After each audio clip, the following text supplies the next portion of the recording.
하나님은 영이시니 예배하는 자가 영과 진리로 예배할지니라. 아멘. 아멘.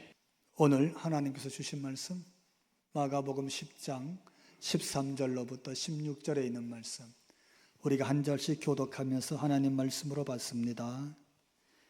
사람들이 예수께서 만져주심을 바라고 어린 아이들을 데리고 오매 제자들이 꾸짖거늘 예수께서 보시고 노하시어 이르시되 어린아이들이 내게 오는 것을 용납하고 금하지 말라. 하나님의 나라가 이런 자의 것이니라. 내가 진실로 너희에게 이르노니 누구든지 하나님의 나라를 어린 아이와 같이 받들지 않는 자는 결단코 그곳에 들어가지 못하리라 하시고, 그 어린아이들을 안고 그들 위에 안수하시고 축복하시니라. 아멘. 따라해 봅시다. 어린아이를 축복하라. 본문은 그런 거예요. 예수님께서 어린아이를 다 용납하고 친히 품에 안으시고 축복 기도해 주는 장면이 오늘 본문의 내용입니다. 이 말씀은 예수님이 단순히 어린아이를 좋아하거나 어린아이에게 어떤 인정, 사랑을 베푸는 정도의 메시지가 아닙니다. 오늘 본문에 나오는 것처럼 하나님의 나라에 대한 상속, 구원받은 사람에 대한 어떤 영적이고 삶에서, 생활에서 자녀를 대하는 태도, 이 메시지를 같이 담고 있습니다. 그래서 오늘 본문은 어떻게 보면 말씀의 깊이가, 영적 깊이가 굉장히 깊은 말씀입니다. 이렇게 시작하고 있습니다. 사람들이 예수께서 만져주심을 바라고 어린아이들을 데리고 오매, 예수님이 오셨다는 거예요. 예수님이 우리 동네에 오신 거예요. 그 소식을 들었을 때에 아이가 있는 부모들은 그 아이들을 다 데리고 예수님 앞으로 왔어요. 그게 부모의 마음 아닐까요? 왜? 예수님께서 우리 아이를 만져주심을 바라고. 예수님이시라면 우리 아이, 우리 아들, 우리 딸 한번 만져주셨으면, 한번 쓰다듬어 주셨으면, 손이라도 한번 만져주면, 이런 마음이 막 생긴 거예요. 그래서 부모들이 애들을 데리고 예수 옆으로 막 오니까 갑자기 그 앞에 딱 가로막더니 누가? 막 경호원들이 서갖고 막 꾸짖었어. 본문에 있잖아요. 제자들이 거기를 막고 꾸짖더라. 막 꾸짖는 거예요. 뭐라고? 애들은 나가라 이거지요. 아니 왜 애를 데리고 왔냐고. 그 아주머니, 어머니, 아이 데리고 저를 비켜요 이러는 거야. 그냥 길을 열어주는 정도가 아니라 어떻게 막 꾸짖었어요. 막 혼을 내는 거예요. 다른 말로 표현하면 그 자리에서 막 쫓아냈다는 거예요. 막 쫓아냈어. 아니 제자들도, 특히 베드로는 이미 결혼했잖아요. 나이도 많아요. 자기도 처자식이 있을 거 아니에요. 근데 아이를 데리고 오는 부모의 심정을 왜 지하자들은 헤아리지 못했을까요? 이유가 뭘까? 사실은 어린아이 때문에 막은 거예요. 아이들이 오니까 막았어요. 오늘 본문에 특히 신약에 나오는 아이들 이름이 나오잖아요. 어린아이, 어린아이. 이 어린아이란 말의 원어가 파이디아란 말을 써요. 이 파이디아는 어떤 뜻이냐면, 특히 고대 시대에 지중연안에서 어린아이라고, 파이디아라고 쓰여질 때 그 아이는 어떤 존재냐면, 첫째, 사회적 지위가 없어요. 어떤 영향력도 미치지 못해. 누구한테도. 어린아이가 하는 말은 귀담아 듣는 사람도 없어요. 왜? 지위가 없으니까. 왜? 권력이 없으니까. 왜? 가진 게 없으니까. 왜? 능력이 없으니까. 어떤 능력? 남을 도와줄 능력은 고사하고 자기를 지킬 능력도 없어. 남을 가르칠 능력은 고사하고 자기에게 이게 선과 그렇지 못한 것, 이게 바른 것과 바르지 못한 것을 구별하는 것도 어려워.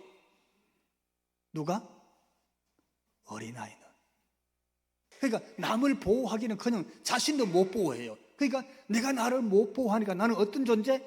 누가 보호해 줘야 돼. 부모님이 지켜줘야 돼. 그러니까 이미 예수님 시대만 하다도 어린아이는 가치가 없어요. 그래서 숫자를 셌더니 애들은 세지도 않습니다. 세지도 않아. 공공의 모임에 애들을 데려올 수도 없었어요. 근데 예수님이 오셨다고 막 데리고 온 거예요. 그러니까 예수님의 사역 앞에 어린아이들을 막 데려왔을 때 제자들이 막 꾸짖고 막 쫓아냈던 이유는 가치로 보거나 능력으로 보나 그들이 할 수 있는 어떤 재능으로 보나 그들이 가지고 있는 소유나 지위로 보나 예수님 앞에 아무런 쓸모가 없는 아이들이야. 근데 예수님은 지금 하나님 나라 말씀을 전하고 있거든. 예수님은 지금은 병든 자를 고치고 있거든. 예수님이 언제 또 우리 마을에 오실지도 모르는데 그 귀한 분이 오셨어. 근데 지금 예수님의 사역에 아이들이 방해한다고 느낀 거예요. 예수님의 사역에 지금 저 아이들이 자꾸 걸림돌이 되는 거예요. 설교하는데 애들이 막 다니니까 걸림돌이 되는 거지. 기도해야 되는데 애들이 막 떠들고 오니까 걸림돌이 되는 거지. 병든 자를 고쳐야 되는데 애들이 와서 자기도 만져달라고 그러니까 지금 병 고치는 사역에 자꾸 걸림돌이 되는 거지. 그래서 제자들이 막 꾸짖어서 그들을 쫓아내고 막은 거예요. 근데 예수님은 이렇게 말씀하셨어요. 보니까 따라해 볼까요? 용납하라. 어린아이들이 내게 오는 것을 용납하라. 오늘 14절에서 그렇게 말씀하는 거예요.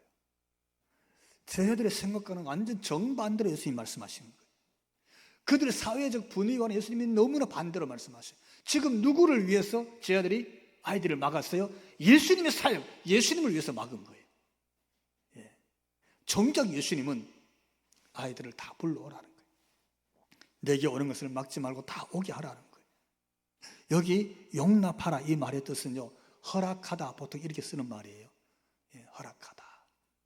이 허락하다는 말은요, 단순히 허락하다는 게 아니라 오는 것을 그냥 내버려 둬라. 동시에 따라해 볼까요? 방해하지 말라. 그런 뜻이야. 아이가 오는 것을 그냥 둘 뿐만 아니라 막는 것은 방해하는 거예요. 꾸짖는 것을 방해하는 건데 꾸짖지 말고 막지 말고 오는 것을 그냥 다 허락해라. 그런 뜻이라는 거예요. 이게 무슨 말씀입니까? 그러니까 제자들이요, 자녀들, 이 아이들이 예수님께 오는 것을 꾸짖고 막는 것은 결국 예수님의 일을 방해하는 거라는 거예요. 여러분 이해가 됩니까? 나는 예수님의 사역이 방해받을까봐, 예수님이 하시는 이 엄청난 사역이 문제될까봐 누구를? 어린아이들을 막았어. 그런데 예수님은 용납하라는 이 말의 뜻이 뭐냐 하면 그게 아니라 내 사역에 방해가 되지 않도록 아이들을 오게 하라는 거예요. 이 그런 말씀이에요. 다른 말로 표현하면 내가 지금 하나님의 뜻을 이루고 있고 하나님 주신 말씀 앞에 사명을 가지고 하나님의 구속사를 이루어 가는데 하나님의 구속사가 이루어지는 것을 너희가 방해하지 말라는 거예요. 여러분 이게 차이가 큰 거예요. 나는 예수님을 위해서 예수님의 사역이 방해받을까 봐 아이들을 막았어. 근데 예수님은 정작 하시는 말씀이 너희가 막는 걸 막지 마라. 그 길을 열어줘. 왜? 오히려 너희가 하나님의 뜻이 이루어지는 일에 방해를 하는 것이니라. 그래서 그냥 두라는 거예요. 여러분 우리가 내 생각에 이게 바른 건 줄 알았어요. 내가 이게 도와주는 건 줄 알았어요. 내가 이 공동체를 위해서, 교회를 위해서 내가 옳게 하는 것인 줄 알았어요. 근데 정작 우리 주님은 그게 하나님의 뜻이 이루어지는 일에, 하나님의 사역에 방해가 될 수 있다 말씀하실 수 있는 줄 깨닫게 되기를 바랍니다. 이 메시지를 던지는 거예요. 아, 이게 무슨 뜻일까? 좀 더 우리가 말씀의 깊이를 봐야 되지 않겠어요? 또 하나, 오늘 본문에 주는 중요한 핵심 메시지 중에 하나가 뭡니까? 따라해 봅시다. 안고 안수해서 축복한 거예요. 그게 오늘 16절에 있는 말씀인데 우리 16절 같이 한번 읽어봅시다. 그 어린아이들을 안고 그들 위에 안수하시고 축복하시니라. 아멘. 우리는 이 말씀, 이 구절 속에서 예수님의 마음을 우리도 같이 느끼게 되기를 주님 이름으로 축원합니다. 예수님께서 아이들을 다 안아주셨어요. 여러분, 이 안아주셨다는 말 그냥 예뻐해 주셨다, 예수님이 아이들을 참 사랑하시는구나, 이렇게 우리가 이해할 것이 아니라 여기 안고 이 말 원어를 쓰고 있잖아요. 어떻게 안았을까요? 두 팔로 품속에 감쌌다, 그런 뜻입니다. 그 제가 아이들을 교회 처음 오면 제가 강조성 안고 기도하는데, 여러분도 자녀들을 안고 기도해 보시기 바랍니다. 기도해 보세요. 예수님은 그 아이들을 두 팔로 품에 꼭 안고 축복하며 기도했더라. 이게 무슨 뜻이냐면요, 단순히 애들을 좋아했다는 예의상 애들이 와서 기도해 주는 그 이상을 의미하고 있어요. 그냥 때가 돼서 한번 기도해 줘야지, 이건 애정이 들어가 있지 않으면, 정말 축복하고 기도해 주고 싶은 그런 영적인 마음이 들어가 있지 않으면 두 팔로 가슴에 꼭 안고 기도하기가 어려워요. 근데 예수님이 그렇게 하셨다는 거예요. 예수님의 그 국률한 마음이죠. 이 아이를 얼마나 사랑하는지 그 마음이 예수님께 있었어요. 저자들은 길을 막아서 방해꾼으로 생각했는데 예수님은 그렇게 여기지 않으시는 거예요.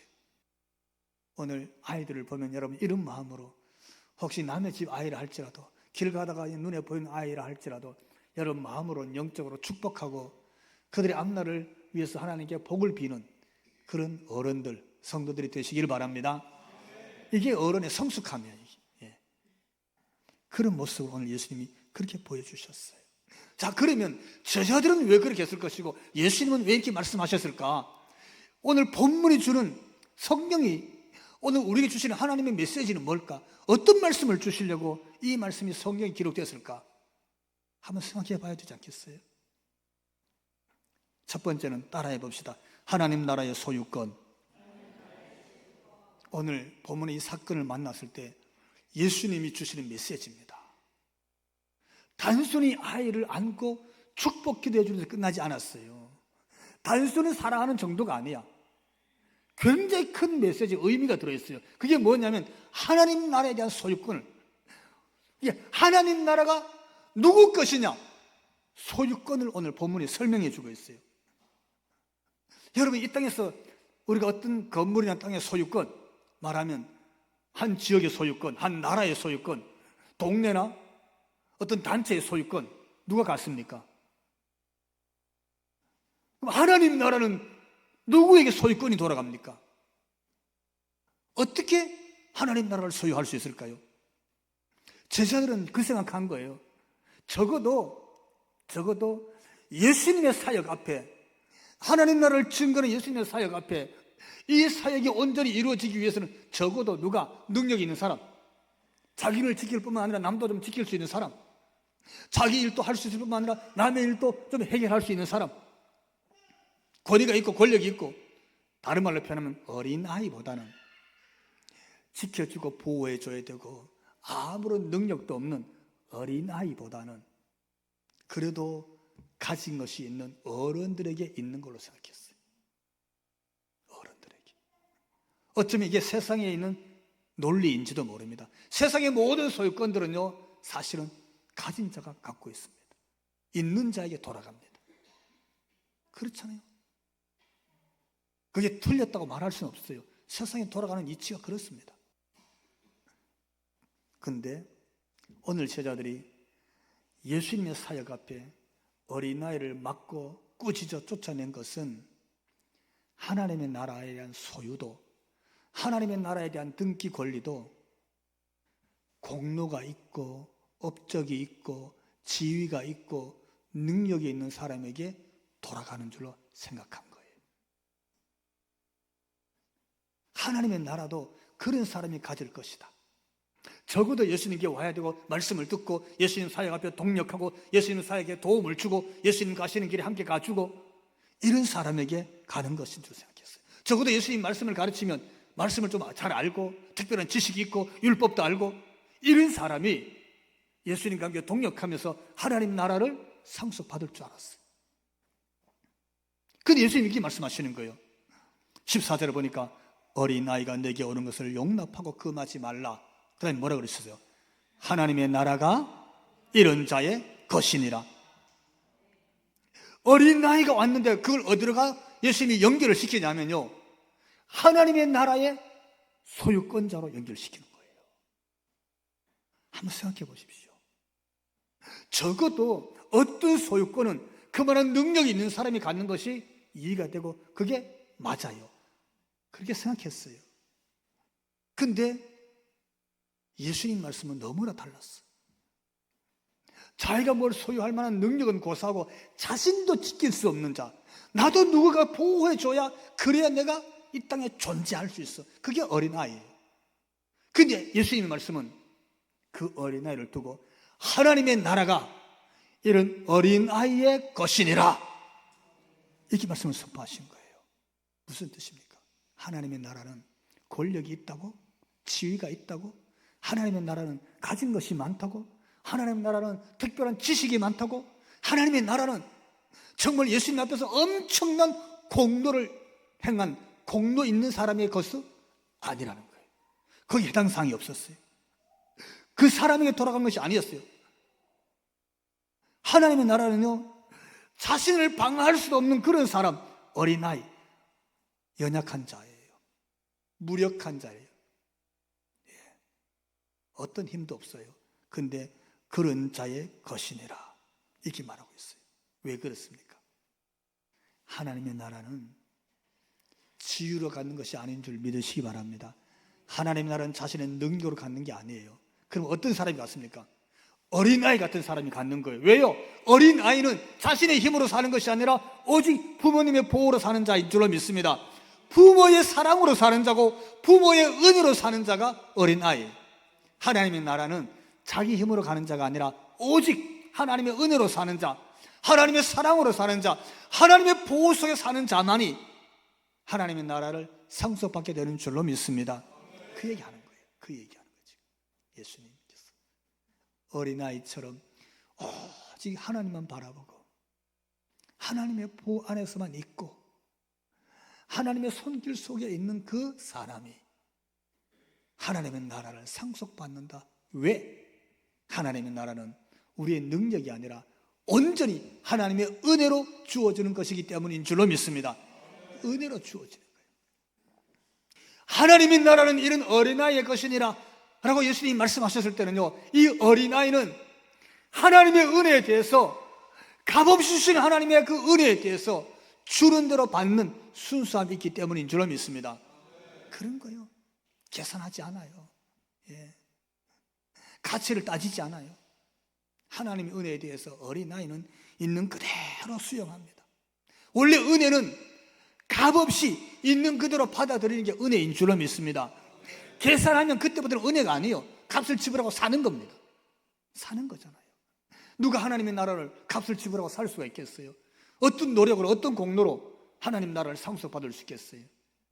그건요, 은혜로 주어는 것이기 때문에, 값없이 주는 것이기 때문에, 조건 없이 주는 것이기 때문에 어린아이처럼 하나님의 은혜를 받아들이는 자가 하나님 나라의 소유권을 가진 하나님 나라의 백성 되는 줄로 믿습니다.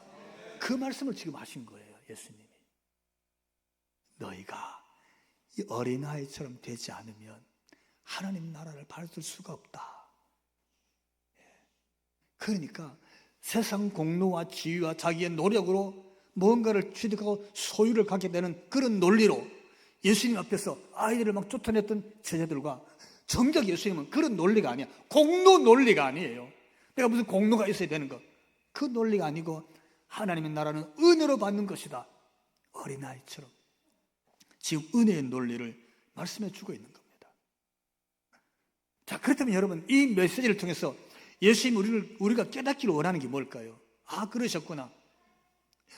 다시 말씀드리면 예수님은 그 제자들 앞에서 말씀하셔서 거기 있는 제자들이 다 들었어요. 거기 있는 엄마 아빠들도 다 들었겠죠. 거기 있는 무리들도 들었어요. 아, 그랬구나. 근데 시간이 지나서 2000년 이후에 오늘 지금 교회에서 이 성경 말씀을 듣고 이 설교를 듣는 우리는 뭘 깨닫고 예수님께로부터 어떤 말씀을 들어야 될까요? 신앙적 적용이 뭘까요?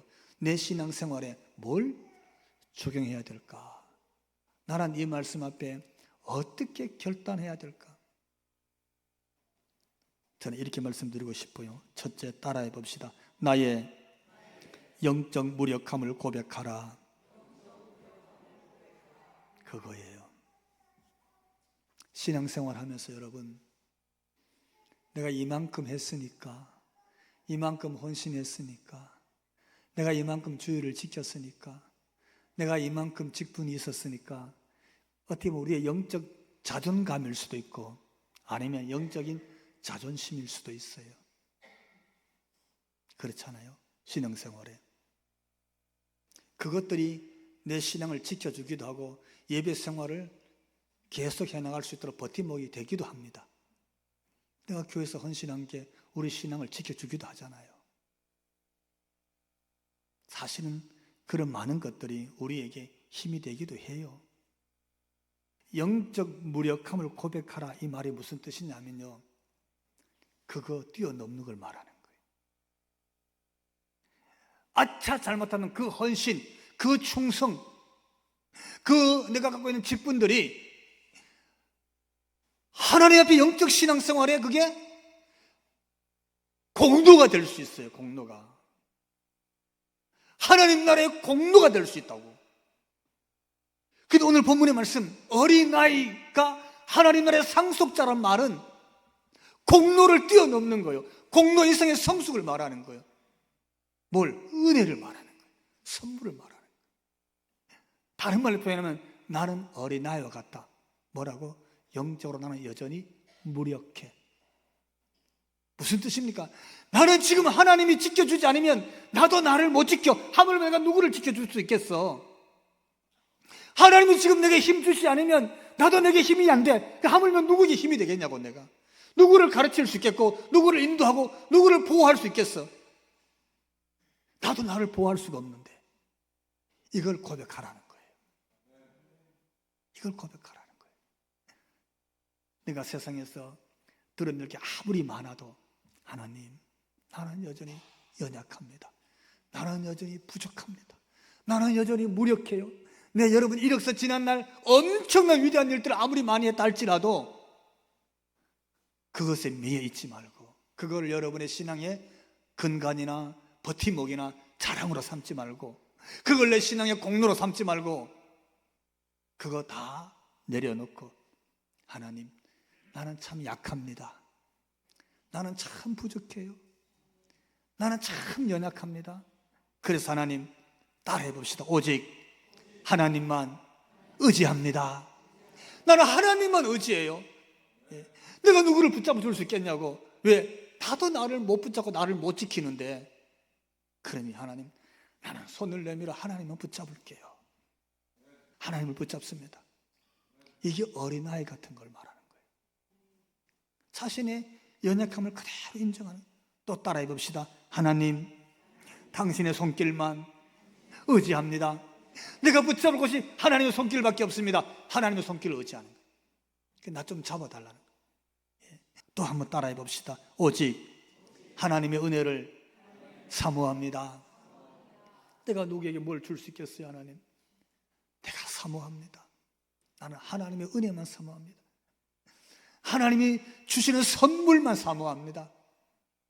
바로 그 어린아이 같은 자에게 예수님이 약속하시기를 하나님의 나라가 그런 자의 것이니라 그랬어요. 하나 더 메시지를 던지면 따라해 봅시다. 나도 예수님처럼 안고 축복하라. 품에 안고 축복하는 거예요. 제가 이 말씀을 놓고 글을 읽다가 보니까 책에 이런 내용이 있었어요. 아프리카의 한 고아원에서 아이들이요, 알 수 없는 병에 계속 시름 앓다가 심지어 죽어나갔어요. 병의 원인이 없었어요. 병의 원인이 없으니까 처방전을 못 내린 거예요. 그래서 어느 날 한 간호사가 그 아이들을 안고 보다가 이렇게 말했답니다. 이 아이들이 사랑에 굶주린 병에 들은 것 같습니다. 우리가 매일 하루에 3번씩 안아주면서 입을 맞춰주면서 사랑한다고 표현해 봅시다. 이렇게 했다는 거예요. 근데요, 정말 기적 같은 일이 생겼어요. 하루에 3번 품에 안아주면서 입을 맞춰주고, 그리고 사랑한다고 표현해 줬더니 병들어 죽어가던 고아원의 아이들이 살아난 거예요. 그러니까 그 아이들의 마음의 병은 이미 죽어가는 사형 선고를 받은 그런 마음이었던가 봐요.